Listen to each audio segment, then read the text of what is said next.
Hello everyone, welcome to our YouTube channel Wild Nursing Tech. Today we are discussing about the retinopathy of prematurity. तो हम retinopathy of prematurity की बात करेंगे, जिसमें हम इसका definition, causes, pathophysiology, clinical feature and management, ये सारे पॉइंट्स को इस वीडियो में हम कवर करेंगे। Retinopathy of prematurity. रेटिनोपैथी क्या होता है? एक रेटिना का डिसऑर्डर होता है, जो क्या होता है, प्रीमैच्योरिटी का मतलब होता है जो प्रीमैच्योर बेबीज होते हैं उनमें डेवलप होता है। इसको रेट्रोलैटरल फाइब्रोप्लेसिया के नाम से भी जाना जाता है। Retinopathy of prematurity is an vasoproliferative disorder in the retina that occur the mostly in premature baby.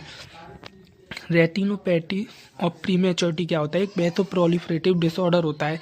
वैसोप्रोलिफरेटिव disorder ये वो होते हैं, इसमें क्या होता है, abnormal growth of blood vessels in the retina. Retina के अंदर एबनॉर्मल ग्रोथ होने लगती है ब्लड वेसल्स की, जो कि मोस्टली प्रीमैच्योर बेबी में होती है। It can lead to the retinal detachment and blindness if not detected and treated early. ये लीड करता है रेटिनल डिटैचमेंट एंड ब्लाइंडनेस को, अगर हम इसको जल्दी मतलब अर्ली डिटेक्ट और इसका ट्रीटमेंट नहीं करेंगे तो। नेक्स्ट होते हैं इसके main cause and risk factor. तो इसका जो कॉज होता है, एक प्रीमैच्योरिटी होती है। प्रीमैच्योरिटी अगर बेबी का बर्थ 32 वीक्स ऑफ गेस्टेशनल से होता है तो उनमें देखने को मिलता है। नेक्स्ट होता है लो बर्थ बेबी। अगर इनका बेबी का वेट 1500 ग्राम या स्पेशली 1200 ग्राम से कम होता है तो उनमें ये हो जाता है। और मेन इसका जो मोस्ट कॉज होता है, मोस्ट कॉमन, वो होता है excessive oxygen therapy. Excessive oxygen therapy की वजह से क्या हो जाता है, हाइपर ऑक्सीया या O2 टॉक्सिफिकेशन हो जाता है, जो क्या करता है, highly and fluctuality oxygen level cause vaso contraction and damage to developing blood vessels. मतलब ये क्या होगा, वैसो कंस्ट्रिक्शन कराएगा। अब मान लो ऑक्सीजन का अमाउंट ब्लड में ज़्यादा हो गया तो जो ब्लड वेसल्स होंगी वो कंस्ट्रिक्ट हो जाएंगी, जिसकी वजह से वो क्या डैमेज होने लग जाएंगी। तो जो रेटिना के अंदर ब्लड वेसल डेवलप हो रही होंगी वो डैमेज होने लग जाएंगी। अब आते हैं इसकी पैथोफिजियोलॉजी। पैथोफिजियोलॉजी में क्या होता है, प्रीमैच्योर बर्थ हुआ है, बेबी प्रीमैच्योर है, अब उसमें क्या होगा, ऑक्सीजन की नीड होगी। अब हम क्या करते हैं, उसको O2 थेरेपी देते हैं। O2 थेरेपी देने की वजह से क्या होता है, एक्स्ट्रा यूट्राइन हाइपोक्सिया, मतलब एक्स्ट्रा यूट्राइन यूट्रस से बाहर आने के बाद अब उसको ऑक्सीजन की ज़रूरत है, प्रीमैच्योर बेबी है, तो हमने उसको O2 थेरेपी दी। O2 थेरेपी देने की वजह से क्या हुआ, हमने उसमें कर दिया हाइपर ऑक्सीमिया। हाइपर ऑक्सिया हो गया। हाइपर ऑक्सिया होने की वजह से जब हाइपर ऑक्सिया होता है तो दो ग्रोथ फैक्टर पाए जाते हैं, BEGF और IGF-1। ये हाइपर ऑक्सिया होने की वजह से डिक्रीज हो जाते हैं। BEGF होता है बस्कुलर एंडोथीलियल ग्रोथ फैक्टर, IGF-1 होता है insulin like growth factor 1।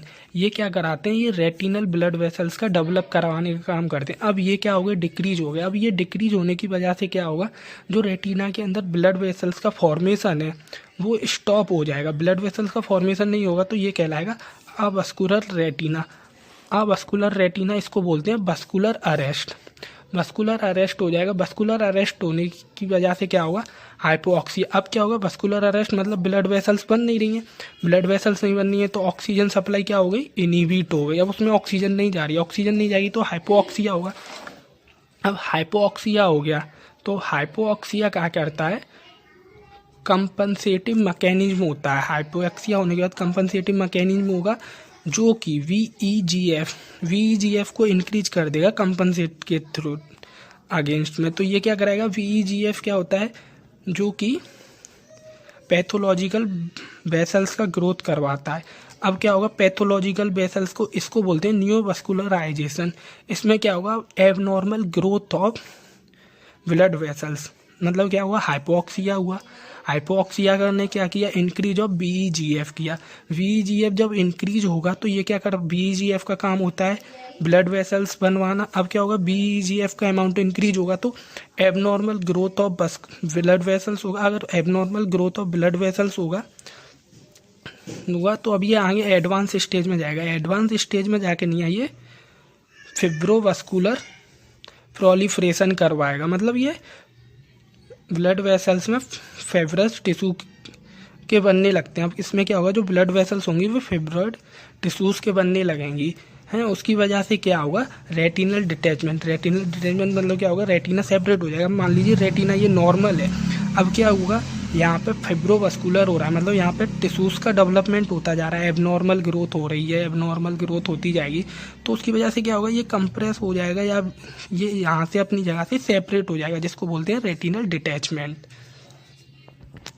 Next आता है क्लिनिकल फ्यूचर। क्लिनिकल फ्यूचर में क्या होता है, ये यूजुअली असिम्प्टोमेटिक इनिशियल होता है, मतलब ये एसिम्प्टोमेटिक होता है, इसमें सिम्टम देखने को नहीं मिलते हैं।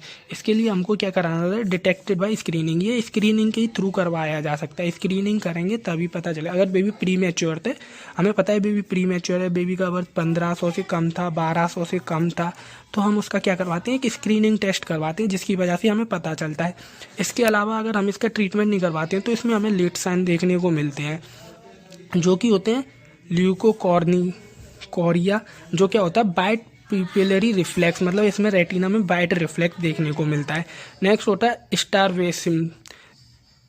स्ट्राबेस्मुस। इसमें क्या होता है, इसमें मतलब हम एक डायरेक्शन में देखते हैं, मतलब एक आई से तो इस डायरेक्शन में देख रहे हैं, एक से इधर देख रहे हैं या ऊपर देख रहे हैं, एक से या नीचे देख रहे हैं। नेक्स्ट होता है नियास्टैग्मस। नियास्टैग्मस में क्या होता है, ये इनवॉलेंट्री मूवमेंट होते हैं, मतलब आइज में इनवॉलेंट्री मूवमेंट्स, मतलब बिना मर्जी से इनवॉलेंट्री मूवमेंट्स होते हैं। नेक्स्ट इसमें विजन लॉस हो जाएगा। फिर होता है इसका मैनेजमेंट। अब हम इसका मैनेजमेंट करेंगे तो लेजर फोटो कोगुलेशन होता है। नेक्स्ट होता है इसमें एंटी VEGF इंजेक्शन देते हैं, और एक होती है सर्जरी, जो कि रेटिनल डिटैचमेंट हो गया तब की जाती है। नेक्स्ट आता है प्रिवेंशन। प्रिवेंशन में क्या करेंगे, स्ट्रिक्ट कंट्रोल ऑक्सीजन थेरेपी, मतलब जो ऑक्सीजन थेरेपी हम दे रहे हैं उसको कंट्रोल रखेंगे। ये नहीं है कि ऑक्सीजन थेरेपी ज़्यादा हो जाए तो उसकी वजह से हो। नेक्स्ट होता है proper monitoring of premature infant. अगर प्रीमेच्योर इन्फेंट है तो हम उसकी प्रॉपर मॉनिटरिंग करेंगे। और अर्ली स्क्रीनिंग एंड ट्रीटमेंट, मतलब अगर प्रीमेच्योर है या गेस्टेशनल एज बेबी की कम है, वेट कम है, तो हम उसमें अर्ली स्क्रीनिंग और ट्रीटमेंट कर देंगे। स्क्रीनिंग करके उसका अर्ली ट्रीटमेंट, जल्दी से जल्दी ट्रीटमेंट करने की कोशिश करेंगे।